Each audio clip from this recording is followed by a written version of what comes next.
Hey, man, a legend, a way of life. Open line Friday, time now to head back to the phones. And we go to Fort Wayne, Indiana. Hey, Don, great to have you. I'm really glad you waited.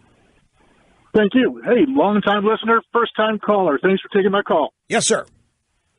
Question is, with all the sexual harassment that's been going on, why do you think Jimmy Kimmel is getting a pass from doing the Man Show back in 1999?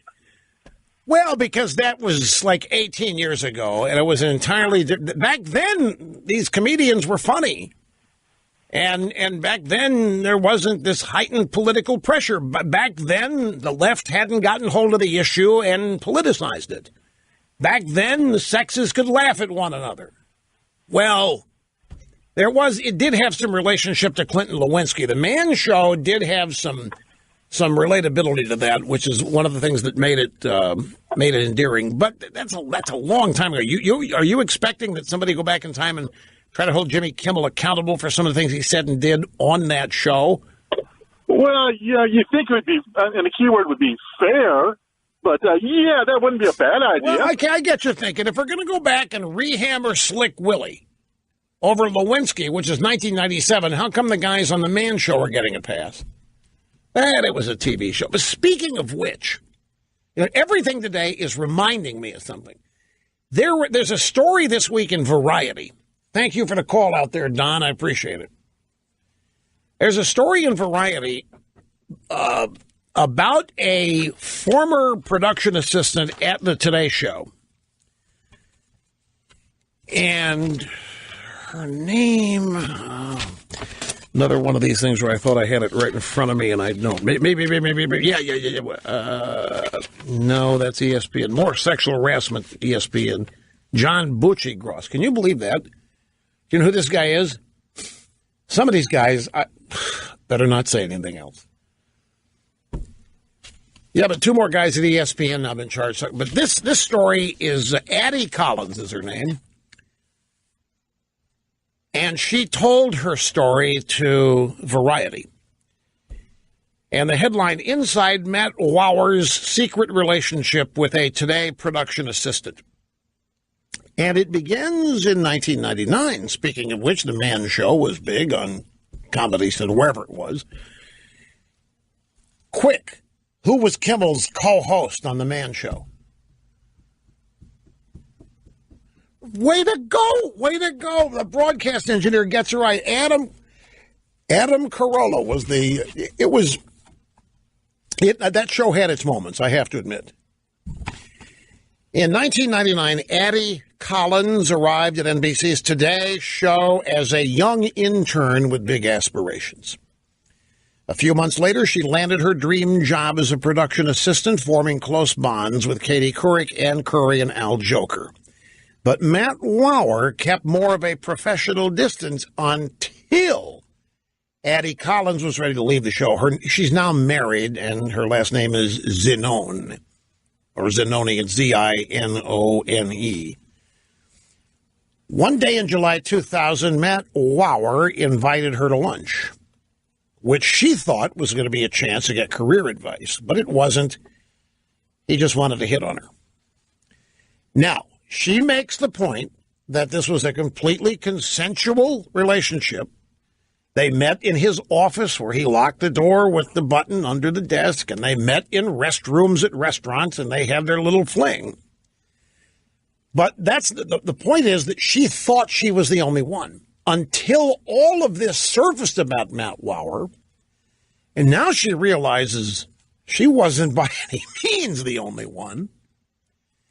And the story is all about how this ruined her life. This woman finally served her internship at NBC, got a real job at NBC, and because of this affair with Matt Lauer, she was so shaken up by it because she learned for him it was just a piece. She was romantically and with her heart invested. She thought there was a relationship. He, of course, she was just a skirt. Now, wait a minute now. This is what she's writing about. There's a lesson to be learned here. If you just be patient. Let me finish with this. She was so shaken up by this. She went to West Virginia because she finally figured out if she was going to be Katie Couric, she couldn't get there being an intern or an assistant. She's going to have to get on the air. So she went back. Her home state's West Virginia. She got a job. She's a news anchor. But it didn't go because she never got over what Matt Lauer did to her. Even though it was consensual, she never got over it. She felt like a piece of trash. She felt all kinds of bad. She joined the military and had 2 tours in Iraq trying to find herself. She came back. She's gotten married. She's now doing something else. And she went public with this only after this endless parade of women who've been harassed by Matt Lauer. Again, she's not stressing that she's not alleging she was harassed. It was consensual, but she had a toughest time dealing with the fact that he was not emotionally invested, attached at all. And you know what the lesson is? Well, there are many, I grant you. But what have we been told for decades now? By the feminists. And what have young women been told for decades now by the feminists? All of that, but we've been told now that women are like men. And the discrimination against women all these years is the fact they've been treated like women. It's time now to treat women like men. They're the same and should be treated as such. Women should and could be like men in the workforce. They can have it all. They can have the career, they can climb the corporate ladder, and they can be Susie Homemaker and Betty Crocker at home at the same time and have a totally fulfilled, they can have it all. And furthermore, sex for women could be just like it was for men. Series of random quickies in the bathroom or with a guy in the office. Satisfying, fun, but no commitment, no big deal. Feminism said, do not tie yourself to a man. Feminism said, do not make your happiness dependent on a relationship, right? Here is a prime target. Addie Collins, a prime target for the modern teachings of feminism. And it all turns out to be lies. Women are not like men. And what this story makes clear to me, in her case, she is devastated by the random sex. She is devastated. She was thinking, the way to put this is, in her case, how devastating random sex without any kind of a relationship or trust or commitment was to her. So this hookup business, fine for men, and you women, you can do it too, don't worry about it. But it just doesn't work that way. And that's what the lessons are to me in this. Now, some of you may... Hey, what is she complaining about? It was consensual? Come on, is the guy supposed to fall in love with everybody? What isn't she supposed to figure? This is Matt Lauer. If he's already cheating on his wife with you, what the hell are you expecting? Is that what you think she's all go through her mind? Fine a day. You can have that go through your mind all you want. All I'm telling you is that this woman is being very open about how she's married.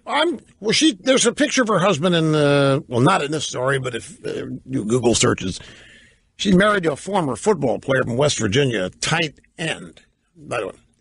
And there's a baby.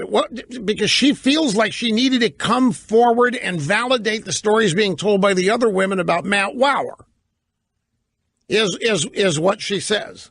She wanted the other women to be believed. She wanted the other women to know that there are other women. There's comfort here in the fact that you're part of the group where the malcontent guy mistreated her. I don't know. I'm just trying to explain this to you. And greetings. Welcome back. Rush Limbaugh. Open Line Friday, final hour of the week. Live from the Southern Command in sunny South Florida, it's It's Open Line Friday. Yeah, I'm going to get to that, too. The softening of the editing of Comey's statement on Hillary. Yeah. All that's coming up. Hang in there and beat the... Sturdley, I think you're going nuts here. It's unnecessary. Sturdley still can't believe this woman that wrote the story about Matt Lauer.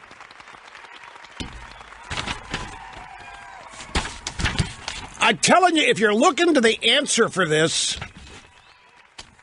you'll find it in feminism. They thought women were told they could be just like men. Women were told they would not be making commodities of themselves if they did hookups like men do. And it turns out that's not true. That's all the story means.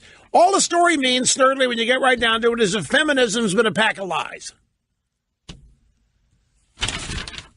That human nature is what it is. And she's disappointed because she thought something other than what happened would happen. Anyway, I need to move on here. It's great to have you back. Rush Limbaugh, 800-282-2882.